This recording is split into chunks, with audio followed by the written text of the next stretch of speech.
Internal security के लिए राहुल गांधी सबसे बड़ा खतरा? देखिए, राहुल गांधी सबसे बड़ा खतरा है देश में संघ और भाजपा की विभाजनकारी राजनीति के लिए। तोड़ो और राज करो का जो एक पूरा नैरेटिव भारतीय जनता पार्टी और संघ की विचारधारा चला रही है, उसके लिए खतरा है। और इसलिए खतरा है क्योंकि एकमात्र ऐसे नेता हैं जो संघ की और भाजपा की और मोदी जी की आंखों में आंखें डालकर उनको चुनौती देते हैं। और मुझे लगता है कि ये बहुत ही दुर्भाग्यपूर्ण बात है कि देश के नेता प्रतिपक्ष के लिए इस तरीके के हास्यास्पद आरोप लगाए जाएं। मैं तो ये कहूंगी कि नरेंद्र मोदी जी जाते हैं पाकिस्तान बिन बुलाए और वहां पर बर्थडे केक खाकर आते हैं, साड़ी शॉल डिप्लोमेसी कह करके आते हैं, आईएसआई को रेड कारपेट वेलकम देके बुलाते हैं। 300 किलो आरडीएक्स कहां से आया उन्हें मालूम नहीं होता, दिल्ली में बॉम्ब ब्लास्ट कैसे हो गया उन्हें मालूम नहीं होता। तो क्या उनको पाकिस्तान का एजेंट कह दिया जाए? मैं तो जानना चाहती हूं कि अभी हमारे इतने सैलानी शहीद हुए, ऑपरेशन सिंदूर हुआ, उसके बाद चीन पाकिस्तान के साथ खड़ा हो गया, फिर चीन की जो राजनीतिक दल है उसे भारतीय जनता पार्टी के दफ्तर में रेड कारपेट वेलकम देकर बुलाया जाता है, जबकि शख्सलाम जो है उसके लिए चीन की जो प्रवक्ता हैं वो कहती हैं कि ये तो हमारी टेरिटरी है। और फिर शी जिनपिंग के साथ आप गलबैया होते हैं तो आपको चीन, मोदी जी को चीन का एजेंट भी कह देना चाहिए। भाई, जो संवैधानिक पद पर बैठे लोग हैं उनकी एक गरिमा होती है। कांग्रेस पार्टी ने उस गरिमा का हमेशा मान रखा, और जिन नेहरू के साथ मोदी जी एड़ियां उचका कर अपना कद नेहरू जैसा बताने की कोशिश करते रहते हैं, समझते ही नहीं है कि दूसरे की लकीर कम मिटाने से अपनी लकीर बड़ी नहीं होती। उन नेहरू के पास तो जब चीन से युद्ध चल रहा था तब अटल बिहारी वाजपेयी गए और उन्होंने कहा कि आप विशेष सत्र बुलाइए। युद्ध के दौरान, ये कोई सीमा पे अतिक्रमण की बात नहीं थी, युद्ध के दौरान विशेष सत्र हुआ। अटल बिहारी वाजपेयी जी ने भारत सरकार को, नेहरू जी को पानी पी कर कोसा। हमने कुछ एक्सपंज नहीं करवाया, नेहरू जी ने उनको बाहर नहीं फेंकवाया कि आप बाहर फेंकवा दीजिए या निलंबित कर दीजिए, या ये नहीं कहा कि अटल बिहारी वाजपेयी चीन के एजेंट हैं, उनकी भाषा बोल रहे हैं। क्योंकि सवाल पूछने से लोकतंत्र कमजोर नहीं होता है, सवाल पूछने से मोदी सरकार कमजोर होती है। मोदी जी की 56 इंची विश्वगुरु स्वयंभू महामानव की छवि कमजोर होती है क्योंकि उनके पास जवाब ही नहीं है। उनकी विदेश नीति फ्लॉप है, अर्थव्यवस्था पूरी तरीके से लचर है, महिलाओं के साथ दुर्व्यवहार समाज में बढ़ता जा रहा है, नौजवान बेरोजगारी के खिलाफ आंदोलित हो रहे हैं, किसान आज भी आत्महत्या करने के लिए लाचार घूम रहा है। पूरे देश में आप देखिए कितना बुरा हाल है। एआई समिट में आपको एक चीनी रोबोट को अपना बताना पड़ रहा है। ये मुझे लगता है इससे बुरी परिस्थिति तो आजाद भारत में हमारे हिंदुस्तान की कभी नहीं हुई जितनी आज मोदी जी के राज में हो रही है। जो एआई समिट में जिस रोबोटों की बात कर रहे हैं आप लोग, जो गलगोटिया यूनिवर्सिटी द्वारा प्रोजेक्ट किया गया था, फिलहाल गवर्नमेंट की तरफ से एक्शन लिया गया है कि जो एआई समिट में गलगोटिया यूनिवर्सिटी का पवेलियन बनाया गया था उनको वहां से हटा दिया गया, क्योंकि आप लोगों ने भी इस पे सवाल खड़े किए थे। आप इस कार्रवाई से सेटिस्फाइड है कि इतना करना काफी है? देखिए, मैं ये कहना चाहती हूं कि ऑप्टिक से ज्यादा इंपॉर्टेंट आउटकम होता है, नजारे से ज्यादा महत्वपूर्ण नतीजे होते हैं।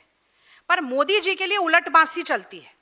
मोदी जी का चेहरा चमके, मोदी जी के अपने गाल बजा सके, मोदी जी का गुणगान और महिमा मंडन हो जाए, मोदी जी का बढ़िया फोटोशूट हो जाए, उसके अलावा कोई प्लानिंग नहीं थी।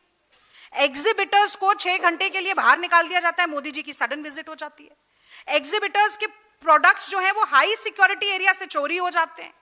खाने तक का इंतजाम वहां पर नहीं होता, फूड कूपन भी नहीं होते, वो खाना ही नहीं खा पाते, भूखे प्यासे होते हैं। बाहर आकर कांग्रेस पार्टी नहीं कह रही है कि ये समिट फ्लॉप है, कि किसी चीज का इंतजाम नहीं हुआ, वो एग्जिबिटर्स ही बोल रहे हैं।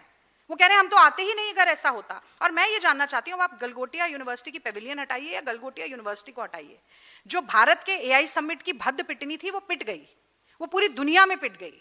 वो चाइना की न्यूज एजेंसी ने इस खबर को उठाकर चलाया है और बहुत वायरल किया है, और उस जो रोबोट है वो उसका दाम तक बताकर किया है। तो क्या ये पहले छानबीन नहीं होनी चाहिए थी कि कौन क्या प्रोडक्ट्स डिस्प्ले कर रहा है? मोदी जी तो ऐसे हाथ बांधकर, मैंने वीडियो देखा था, हाथ बांधकर यूं खड़े थे, ऐसे बड़ी गंभीर मुद्रा में सर हिला हिला के सुन रहे थे कि कौन क्या बता रहा है, क्या दिखा रहा है।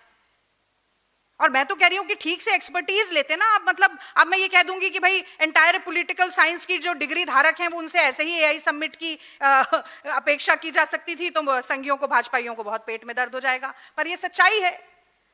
तो इससे बहुत बेहतरी की उम्मीद थी, और ये कोई हमारे लिए भी खुशी की बात नहीं है अगर देश का नाम मोदी जी की और उनके मंत्रालयों की अव्यवस्था के कारण अगर भारत का नाम या छवि धूमिल होती है, तो हमें भी उतना ही दुख होता है। पर हमें सवाल तो पूछना पड़ेगा कि अगली बार ऐसा ना हो।